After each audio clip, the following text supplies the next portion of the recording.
जय हिंद दोस्तों। एक बार पुनः आप सभी लोगों का स्वागत करता हूं आपके अपने channel bulls and bear analysis में। चलिए देख लेते हैं मार्केट किस तरीके से कामकाज कर रहा है और कल हम किस तरीके से कामकाज कर रहे हैं और किस तरीके से कल मार्केट कामकाज करेगा। आज इस बार नए तरीके की एक्सपायरी थी। पता नहीं, मेरे तो समझ में नहीं आता कि हम क्या चेंज करना चाहते हैं और किस तरीके के चेंजेस ये एक्सपायरी चेंज करके और क्या इम्प्लीमेंट करना चाह रहे हैं। खैर ये तो खैर अलग चीज़ें हैं। तो जो है वो है, उसी के हिसाब से अपने आप को ढालना पड़ेगा और समझना पड़ेगा कि क्या क्या चेंजेस आ रहे हैं, क्या बदलाव आ रहे हैं एक्सपायरी की वजह से। तो जो बैंक की निफ्टी बैंक की जो एक्सपायरी रही थी वो भी अच्छी रही थी, उसमें भी कोई दिक्कत वाली बात नहीं थी। मैंने ये डे चार्ट लगा रखा है डेली का। तो इसमें भी एक हल्का फुल्का नीचे की गिरावट आई थी, फिर उसके बाद आज भी मार्केट ने बहुत अच्छी मूवमेंट दी है। लगभग 500 के आसपास 44-500 पे मार्केट कंसोलिडेट हुआ। उसके बाद बहुत बढ़िया एक 500 पॉइंट की करीब रैली आई। बहुत अच्छी बाइंग दिख रही है। निफ्टी में भी ऐसा ही है। और निफ्टी ने जो पिछला यहाँ पर जो एक हाई लगा था करीब 9 अगस्त के आसपास, उसको ब्रेकआउट दिया है आज। और बहुत मजबूत तरीके से ब्रेकआउट दिया है। करीब 100 से ज़्यादा पॉइंट की, मतलब लोअर से तो अच्छी मानी जाएगी, 150 पॉइंट के करीब निफ्टी ने मूवमेंट दिया है। अब यहाँ पे बहुत इम्पोर्टेंट हो जाता है ट्रेड करना कल के लिए। अब देखिए एक्सपायरी दोनों हो चुकी हैं। अब कल के लिए क्या प्लान हो सकता है, उस पे लिए मैं एक डे चार्ट पे ही रहूँगा और मैं वहाँ से एनालिसिस करने की कोशिश कर रहा हूँ। एक तो अगर आप ध्यान से देखोगे चार्ट पे, तो ये डेली चार्ट है और डेली चार्ट चार्ट पे अगर आप समझने की कोशिश करोगे तो ये बहुत अच्छा एक डब्ल्यू पैटर्न बना के, और मार्केट ने क्या किया, यहाँ से एक बहुत अच्छी ब्रेकआउट दिया। और ये लगभग जो डब्ल्यू पैटर्न है, अगर आप देखोगे यहाँ से लगभग इसकी हाइट जो है वो लगभग जाके जब ब्रेकआउट यहाँ पे हुआ उसकी करीब यहाँ तक पहुँच जाती है। इससे ज़्यादा की मूवमेंट नहीं देखी जा सकती। ये मैं एक फर्स्ट एनालिसिस है जिसको हम ध्यान में रख सकते हैं कल को ट्रेड लेते वक्त। अब ये क्या हो सकता है, और अभी हम रेसिस्टेंस से दूर कितना है, मात्र और मात्र लगभग 25, आई मीन 70 पॉइंट के आसपास हम अपने रेसिस्टेंस लेवल से दूर हैं। तो हो क्या सकता है मार्केट में, ये मैं डेली एनालिसिस के आधार पे बता रहा हूँ। जो लोग पोजीशन कैरी करते हैं और जो सेल करते हैं ऑप्शंस को, या फिर फ्यूचर्स में काम करते हैं, मैं उनके लिए बता रहा हूँ। और जो लॉन्ग टर्म के लिए करते हैं, 1 वीक 2 वीक के लिए, तो ये हमेशा आप ट्रेड लीजिए पॉजिटिव। इसकी दिक्कत नहीं है। दिक्कत ये है, आपको ये समझना पड़ेगा कि हमारे रेसिस्टेंस लेवल कहाँ पे है। तो यहाँ से सिर्फ 70 पॉइंट ऊपर एक हमारा रेसिस्टेंस लेवल बना हुआ है। तो यहाँ पे हो सकता है कल मार्केट यहाँ तक पहुँचे 19,800 पे, और उसके बाद अगले दिन मंडे को यानी कि रिजेक्शन दे और तब ये नीचे आए। ये हो सकता है।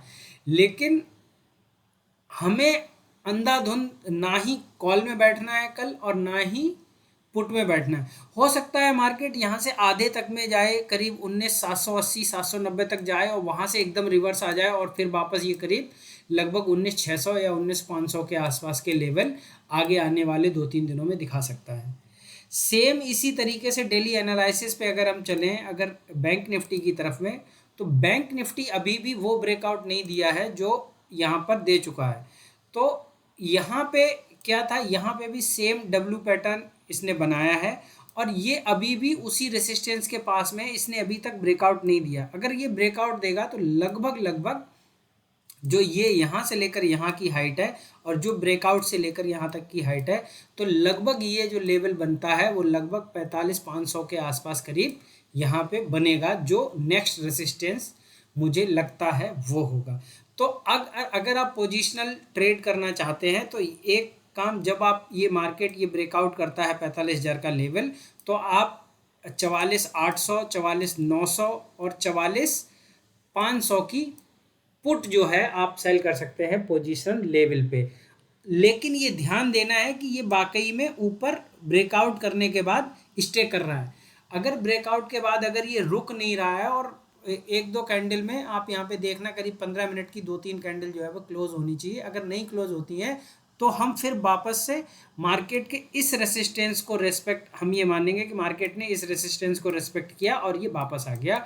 और अगर ये कल यहाँ के 50% तक भी अगर इस कैंडल जो आज बनाई है उसका अगर 50% भी अगर चल लेता है मार्केट, तो हम आने वाले दिनों में, मतलब लगभग मेरा कहने का मतलब है ये है कि अगर ये 500 के आसपास तक मार्केट कल अगर आ जाती है रेजिस्टेंस लेवल से, तो हम क्या कर सकते हैं, हम वापस एक पोजीशन बना सकते हैं, कैरी फॉरवर्ड कर सकते हैं उसको।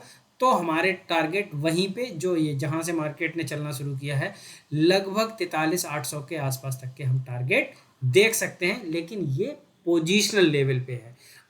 चलिए अब देख लेते हैं कि हमें ट्रेड किस तरीके से करना है कल, स्पेशली ऑप्शन ट्रेडर को किस तरीके से ट्रेड करना है।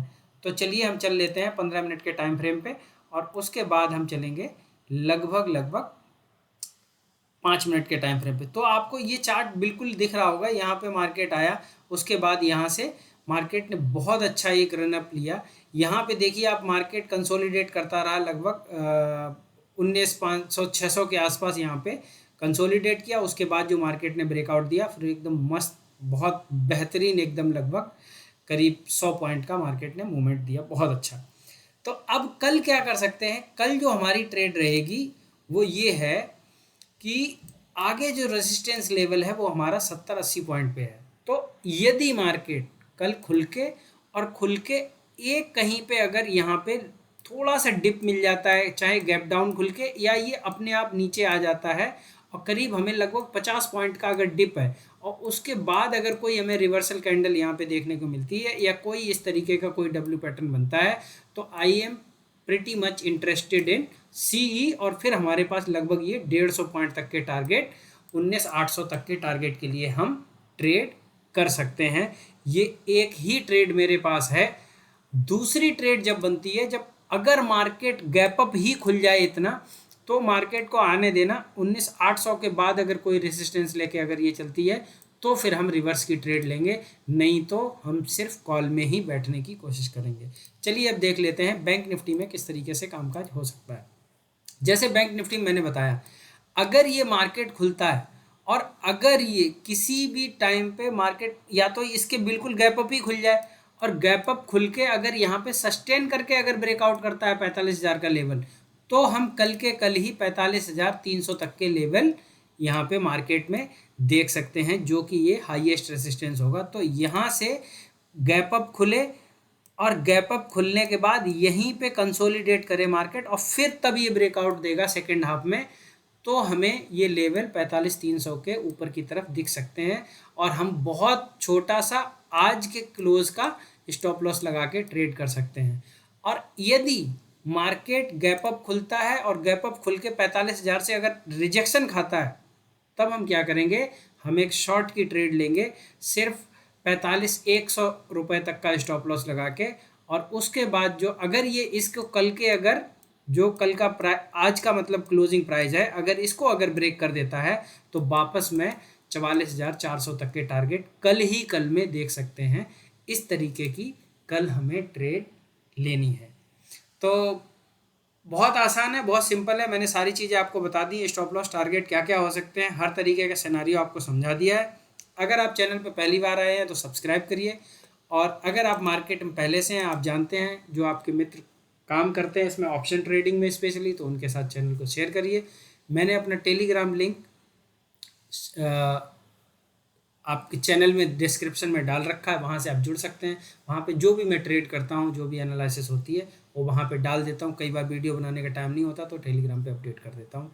वहाँ कोई चार्ज नहीं है, फ्री ऑफ कॉस्ट है, ना कोई मेरा एजुकेशनल तरीके का कोई वो है, ना मेरा कोई कोर्स है, ना कोई वहाँ पर पेड है। अगर आप चाहें तो उसमें ज्वाइन हो सकते हैं। मिलते हैं नेक्स्ट वीडियो में। जय हिंद दोस्तों।